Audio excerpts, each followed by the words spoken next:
Good afternoon. This is your 13 Now update. I'm Sabrina Dami, joined by Chief Meteorologist Paul Cayano, and it is a snowy, slippery scene out across the capital region. It's 2:18 right now. So, Paul, just want to mention that for anyone who might be watching this after we finish this live update so that they know this was the scene this afternoon. That's a live look at I-90 exit 3 right now.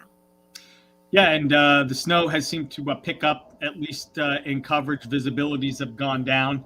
And while it's not a pounding heavy snow, it's been persistent all morning and now into the afternoon. So roadways covered, especially the untreated surfaces, Sabrina.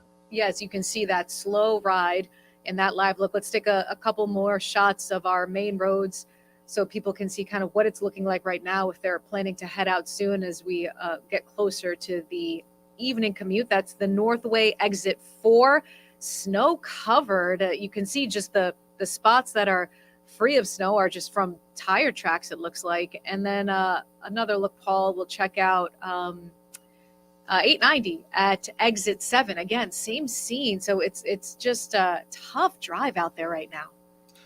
Yeah, I'm thinking what's going on here, Sabrina, is that we're at the peak intensity. And as you mentioned, roughly 20 in the afternoon. There are some folks on the road, but a lot of people still at work, kids still at school. And I'm going to bet that the road crews are going to be out in full force starting in the next half hour and then leading through the evening commute to get this all cleared away by the time the big brunt and the volume begins across the area. Because if you're going to put a commute out onto what we just saw and what we're seeing out here in Amsterdam, that's going to be really tough. We know that dozens and dozens of schools, I think at last check, Paul, I was just looking at our app where we have the full list of closings because, as you may have imagined, we're getting a lot of school districts alerting us, 101 now, alerting us that they're either dismissing early for the day, which I think will have happened in those districts that have called it. But the other thing is no afternoon activities. So sports or any clubs or whatnot are not happening at pretty much all of our major districts right now. Yeah, and probably not a bad idea. I mean, considering what we're seeing out there. I'll tell you something. We're looking at about 2 or 3 inches of snow on the ground here. It looks a lot worse than that because it seems to me that the road crews were waiting for this to sort of be on the back end.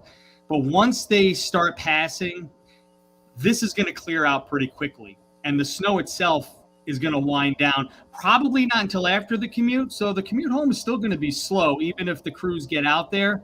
But we're not going to see as much as we see on the screen right now, probably after a couple of passes from the road crews. So a minor storm, but again, it's all about the timing. We talk about it all the time here. CDPHP first warning came Amsterdam showing that shot. This is the first warning live Doppler, so you can see a good chunk of the capital region in some steady snow, maybe a few heavier bursts here and there, but mainly it's been persistent light snow over the last, 6 or 8 hours, going back to the pre-dawn hours.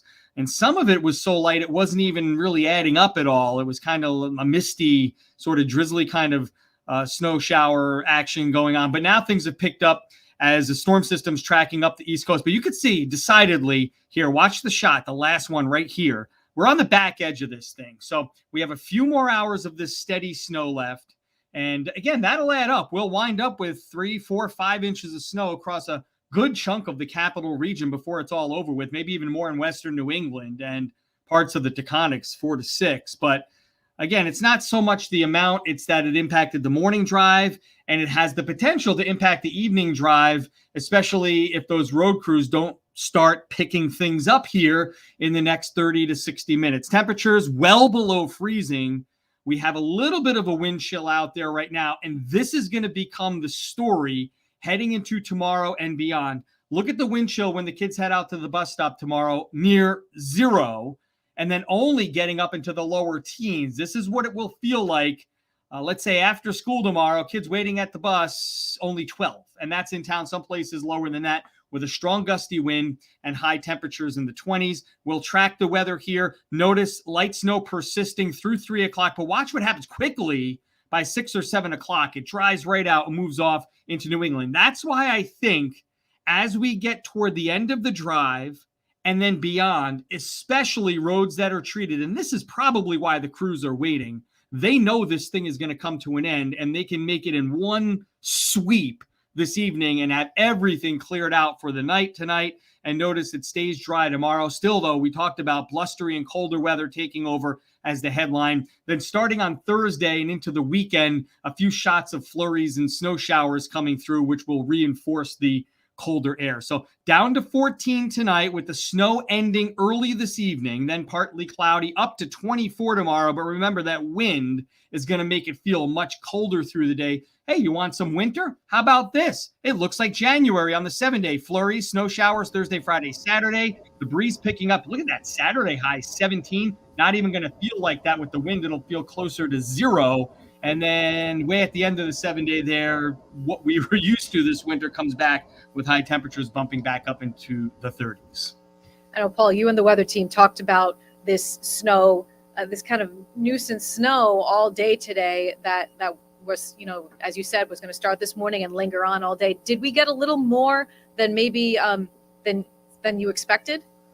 Well, let's say we had known last night, and let's say this time yesterday, the computer model started ramping it back up, because initially, Sabrina, this looked like it was going to be a major snowstorm for us. Going back to last week, we had considered, potentially looking at this as a 6 to 10 inch snowfall. And then we backed off. The computer models took it out to sea. And then gradually, as we got closer, leading up to yesterday, it then looked like, maybe 3, 4, 5 inches were in the forecast. So, maybe if you go back a couple of days to Saturday and Sunday, probably looked like this was going to be a lot less than if we started getting the hints in the other direction again yesterday and last evening that we can see a little bit more.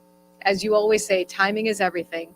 And when Absolutely. you have this, and you have the snow starting as kids are going to school and still persisting as kids are coming home or parents are going to pick up, it's when we tend to feel it the most, even though it's not necessarily the quantity that, we in the capital region can handle.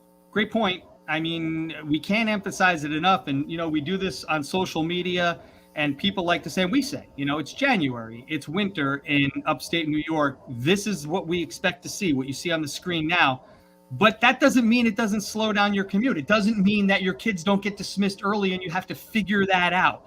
That's why we like to give you the heads up. And it doesn't have to be a major disaster in order for us to tell you that it could impact your day. And really, that's all it takes for some folks to want to know.